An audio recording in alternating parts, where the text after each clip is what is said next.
subiu para 9 o número de mortos por metanol em bebidas alcoólicas no país. Para falar sobre o tema, quais as orientações do momento, o Oeste com Elas recebe muito gentilmente, nos atende o delegado-geral de Polícia de São Paulo, doutor Arthur José Dian. Tudo bem, doutor? Bom dia, obrigada pela participação por aqui, bem-vindo.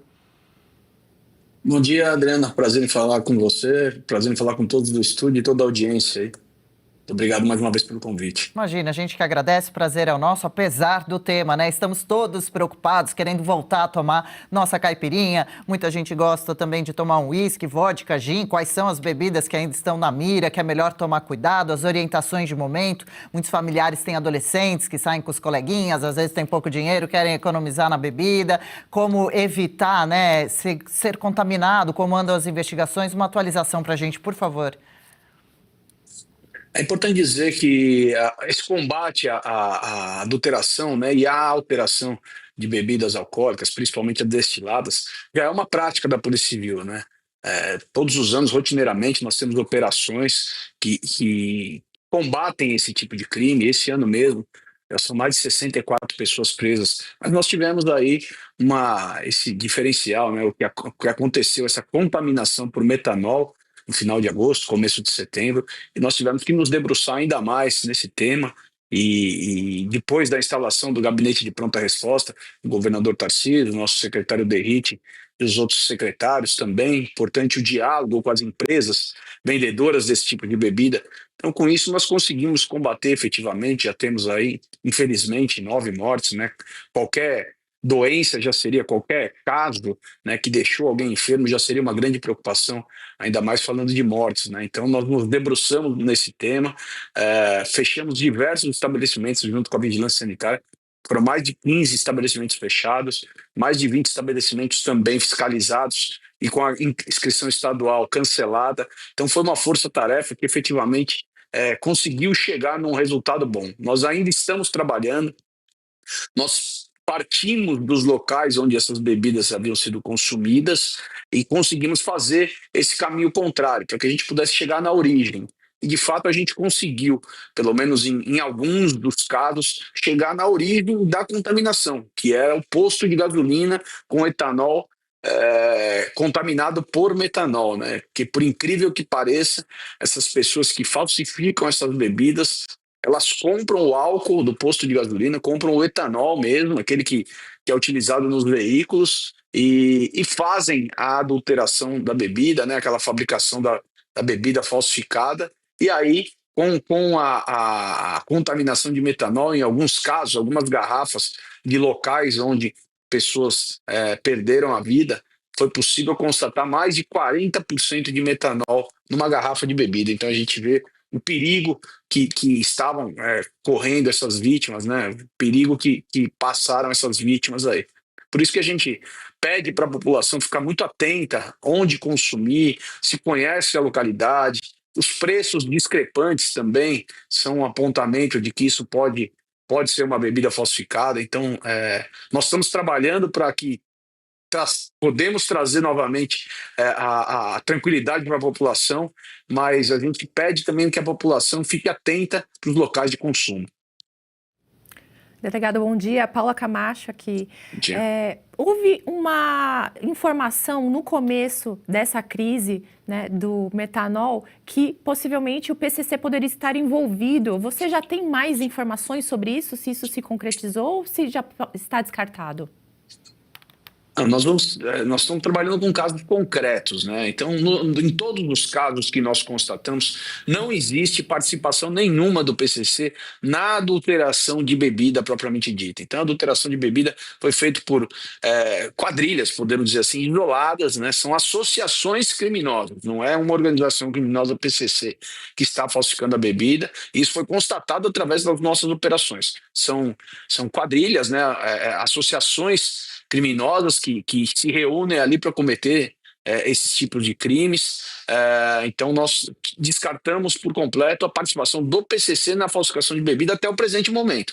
Óbvio, se a gente constatar isso um pouco mais para frente, a gente vai informar os órgãos de imprensa, mas até agora não existe essa constatação de crime organizado PCC na falsificação e adulteração de bebidas. Pode existir sim, a gente até faz uma brincadeira. Da bomba para trás, pode ser que eles estão organizados na falsificação, né, e na contaminação do metanol no etanol. Mas da bomba para frente, onde as pessoas que fazem de uma forma, obviamente, sem qualquer tipo de cautela, que isso é inadmissível, né?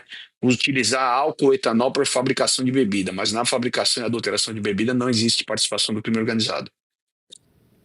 Juliana, agora. Delegado Juliana, daqui da Oeste com Elas. Bem, Juliana. Como tá as penas para esse pessoal que falsifica bebidas, né? Não é nem falsificar, porque quando eu era jovem, na verdade, o nosso medo era o uísque falsificado, mas não matava. Então a gente sabia que quando você estava num ambiente que o uísque era mais caro, um restaurante melhor, você teria um uísque bom. Hoje em dia não é isso, eles estão literalmente botando etanol para matar. Mas as penas, vocês que estão descobrindo, né, galpões onde falsificam.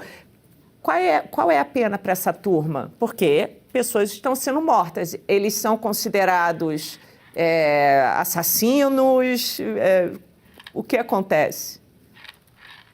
Nós podemos, Juliana, classificar os crimes no artigo 272, né, que é a falsificação, corrupção, adulteração, substância ou produtos alimentícios. Isso tem uma pena de 4 a 8 anos. Também a pena de associação criminosa é uma pena bastante importante também. Então, eles podem ser enquadrados em diversos crimes, né? Então, eles estão sendo enquadrados na associação, né, criminosa e também no artigo 272. Então, essas pessoas, por exemplo, a Vanessa é uma das falsificadoras de bebida. Inclusive, o marido dela já tem passagem por esse mesmo crime, o pai também. É uma família já que rotineiramente faz essa falsificação de bebida e já tiveram presos também. Agora, a Vanessa está presa. A Vanessa é a pessoa responsável por comprar o etanol no posto de gasolina, e na casa dela nós encontramos diversas bombonas, né, diversos tonéis com etanol que posteriormente foi constatado que estava contaminado com o metanol. E era com essa bebida, era com esse álcool, me perdoe, que eles faziam a bebida. Por isso, 2 das pessoas que faleceram consumiram bebidas oriundas dessa fábrica clandestina. E uma pessoa também que ficou cega consumiram bebida dessa fábrica clandestina de uma pessoa chamada Vanessa, e foi enquadrado no 272 e na associação criminosa. Bebê. Mais uma pergunta, estamos aqui confabulando, ouvindo o senhor falar e pensando em tantos pontos importantes, como, por exemplo, o Paulo elabora a pergunta, a gente estava pensando, e a pessoa que sente que caiu, né, nessa, porque também não tem como não sentir, né, já que os efeitos são físicos? Qual seria o primeiro procedimento de uma pessoa que tomou bebida alcoólica e amanhece no dia seguinte, passando mal, se deve se dirigir primeiramente a um hospital, se deve ir numa delegacia e denunciar o lugar no qual comprou a bebida ou tomou a bebida naquele estabelecimento? Qual o procedimento uma coisa prática para a nossa audiência em caso tenha algum efeito depois de consumir bebida alcoólica? Sem dúvida alguma, primeiro, cuidar da saúde, né? Então, a pessoa tendo qualquer apontamento de que consumiu uma bebida num lugar que acha suspeito, no dia seguinte ou algumas horas depois está passando mal, né? Está tendo algum tipo de efeito colateral, eventualmente. Então, se dirija, procure um médico, se dirija a um hospital, um pronto atendimento, e se preocupe depois. É importante nós sabermos que ela consumiu essa bebida, que está passando mal por conta disso. Então, depois, na sequência, quando já tiver cuidado da saúde, aí sim, se dirigir a uma delegacia, isso é necessário para que a gente possa constatar o estabelecimento que vendeu essa substância e a gente poder tomar as atitudes aqui, os procedimentos de polícia judiciária. E aqui, bom, são todas essas dúvidas, obviamente, né? Primeiro procurar um hospital para poder ter atendimento, né? Atendimento médico, e aí sim poder contribuir com a polícia, indicando o local onde consumiu, para que investigações aconteçam, né? Essas investigações acontecem há muito tempo com relação a falsificações de bebidas já no nosso país, né? É preciso realmente que as consequências sejam cada vez mais graves, assim como os efeitos da falsificação têm sido, né? Para todas as pessoas. Doutor, muito obrigada pela participação por aqui. Se tiver mais algum alerta que faltou e queira deixar, e também microfone aberto para futuras participações, hein? Muito obrigado, Adriana. É um prazer enorme para a gente poder participar, atualizar, né, assuntos que estão à tona aí na nossa sociedade. Uma preocupação muito grande, mas com certeza a polícia já vem trabalhando para que a gente possa tirar de circulação as pessoas que cometem esses crimes gravíssimos, né? Quem falsifica uma bebida para um outro consumir pode levar pessoas à morte, como já tivemos, infelizmente, 9 mortes. E com certeza a gente vai continuar combatendo isso. Sim, por favor, a responsabilidade dos bares, donos de restaurantes e botecos em geral, né, de saberem de qual fonte estão comprando. Vocês são responsáveis por vidas quando convidam as pessoas e abrem as portas para irem lá consumir as bebidas, ainda mais com esses casos de agora. Valeu, doutor. Sabemos que é um trabalho bastante difícil para a polícia também, mas que vocês estão firmes e fortes, têm o nosso apoio. Até uma próxima, ótima semana, que venham notícias melhores por aí nesse sentido. Obrigado, Adriana, a todas do estúdio. Obrigado a toda a audiência também. Valeu, doutor. Até a próxima. Aqui o Antônio falou adolescentes com pouco dinheiro para sair e beber. O Antônio perguntou se eu tô maluca. Essa repórter está louca ou falou algo errado? O que tem de estranho nisso? Nunca, eu não tinha dinheiro nenhum. Eu também bebia não. quando eu era adolescente, mas mesmo se eu bebesse, com certeza era um problema. Mas eu vi os meus amigos que bebiam, eles não tinham dinheiro. Da onde que adolescente tem dinheiro? E daí o adolescente com menos dinheiro, que já começa a querer beber Compra com os amigos barato. por aí, vai no lugar onde é mais barato. O que também não deixa ninguém a salvo, porque aconteceu aqui nos Jardins, o caso da Gente, moça eu lembro. que ficou cega. É só um alerta, porque adolescente vai com menos responsabilidade, geralmente, para cima, né? Eu comecei a beber tarde, mas eu lembro que uma vez, eu era adolescente, nós viajamos para casa de um amigo em Mauá e eles levaram aquele vinho que era olho de boi. Sangue de Entendeu? boi. Sangue de boi.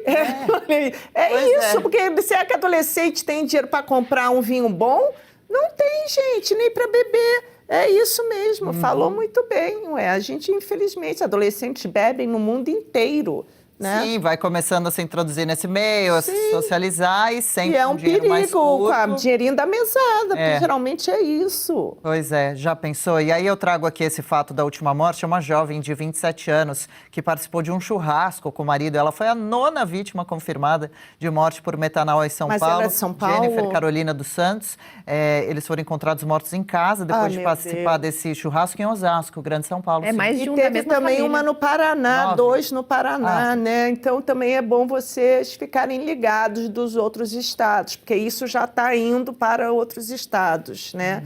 Então, assim, eu acho que é horrível falar isso, mas nada de beber destilado, gente, porque... Por enquanto. Por enquanto, Ah. né? A não ser que você traga do free shop ou alguém, tô falando sério, que trouxe do exterior, sabe? Comprei, trouxe do free shop, trouxe isso aqui da, sei lá da onde, da Escócia, esse uísque, é isso. Posso só fazer um comentário? Claro que sim. Que isso tudo é culpa do Estado. A gente nunca pode esquecer. Isso tudo que está acontecendo é culpa do governo, é do Estado em si. Por quê? É o Estado que coloca os impostos lá em cima, encarece as bebidas, e aí o que acontece? As pessoas começam a fazer as bebidas em casa, começam a fazer do jeito errado e a começar a intoxicar as pessoas por metanol. Essa é a verdade. Boa. Porque se o Estado não colocasse tantos impostos, tantas regulamentações, interferisse tanto na vida das pessoas, nada disso estava acontecendo. E também a gente tem que lembrar que ele falou só 4 anos. A pena para essas pessoas deveria ser muito maior. Então pode ver que onde o Estado coloca a mão, dá problema. E a Ana Paula também diz aqui, errado é que adolescente é menor de idade e não pode beber, e 15 exclamações. Então, Ana Paula, dou uma risada para você, né? Então, porque o adolescente sai e bebe escondido, bebe com autorização dos pais. Tem, é claro, sempre o grupo de que não. Foi um alerta para proteger os Sim, eu não menores e bebia, adolescentes. mas é claro isso. que a preocupação é com adultos também. Ok, mas os comentários e as opiniões têm que ter liberdade, serem livres também. Só para ficar bastante claro também aqui qual foi o tom do posicionamento e também daqui a pouquinho, ou já, podemos falar com o Guerra? Tá pronto o nosso repórter Luiz Guerra, ele foi às ruas para saber como que tá esse clima de medo, será que as pessoas ainda estão saindo, frequentando bares e restaurantes? Por enquanto já viu, né? Nem a própria polícia pode garantir, não tem mais uma garrafa contaminada em lugar nenhum do Brasil. Teve um caso que eu buscava aqui que aconteceu também em Pernambuco, né? Ou seja, não é só em São Paulo mais que estão acontecendo os casos. Luiz Guerra, bom dia, bem-vindo. O que você conta pra gente sobre o tema? Bom dia, Adriana. Bom dia a toda a nossa audiência. Bom dia a todo o pessoal do estúdio. Olha só, antes de tudo, né, nós tivemos um 9º caso, né, de morte aqui em São Paulo, que é a Jennifer Caroline dos Santos. Ela, juntamente com o seu marido, o Cleiton da Silva, eles fizeram um churrasco em casa, na casa de um primo, e infelizmente compraram a bebida numa adega, e ela, portanto, infelizmente, juntamente com o marido, se tornaram o 9º caso de morte por metanol, por envenenamento ao metanol. Mas nós conversamos com algumas pessoas aqui na Avenida Paulista para saber, estão se cuidando ou não, parou de beber, continua bebendo. Vamos acompanhar a reportagem. Maria, você toma um aperitivo, alguma coisinha assim? Sim, tomo. E depois que saiu essa do metanol, parei totalmente. Não está tomando? Não estou tomando. Melhor não arriscar, né? É o medo mesmo. Medo, melhor não arriscar. Muita gente está morrendo, passando mal com isso. Não sabe, né? Nós estamos próximo do ano novo e a gente fala assim, todo mundo viaja, quer beber. Eu não pretendo beber tão cedo. Eu prefiro manter minha saúde e continuar viva, né? Melhor. Luzia, dona Luzia, a senhora costuma tomar um aperitivo? De vez em quando, quase sempre. Agora a situação ficou complicada. Eu tô meio proibida pelas minhas filhas de beber fora de casa, então a gente está procurando beber o que tinha em casa comprado já. Na verdade, eu dei uma afastada dos bares. No bar, dificilmente eu tô bebendo. Melhor se precaver. Com certeza. Pois é, Adriana e toda a nossa audiência. Eu estive em alguns restaurantes e bares bem no primeiro final de semana que começaram os casos, né? E realmente as pessoas estão aderindo mais à cerveja, né? Por uma questão aí, né? A questão da latinha, que é mais difícil de fazer aí esse trabalho ilícito que as pessoas fazem. Mas a gente sabe que a Vigilância Sanitária, a Polícia Civil, eles estão fazendo aí uma força-tarefa junto com o Governo do Estado e Ministério Público também, para poder chegar cada vez mais a essas pessoas que fazem isso. Aliás, fazem há muito tempo. É que agora a mistura com metanol se tornou algo mortal e quando não mortal, deixa cego, Adriana. Ainda por cima também esses casos, como a gente comentou, né? Aqui na região dos Jardins, bairro considerado nobre de São Paulo, a moça acabou perdendo a vista mesmo, ficou cega. Uma tristeza, uma preocupação muito grande, sequelas gravíssimas. Luiz Guerra, beijo, obrigada pela participação, pelas informações. Até uma próxima. Boa semana, meu amigo.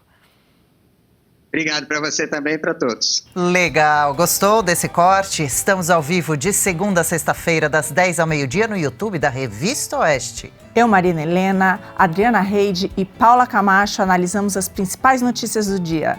E siga as nossas redes sociais, @oestcom.elas.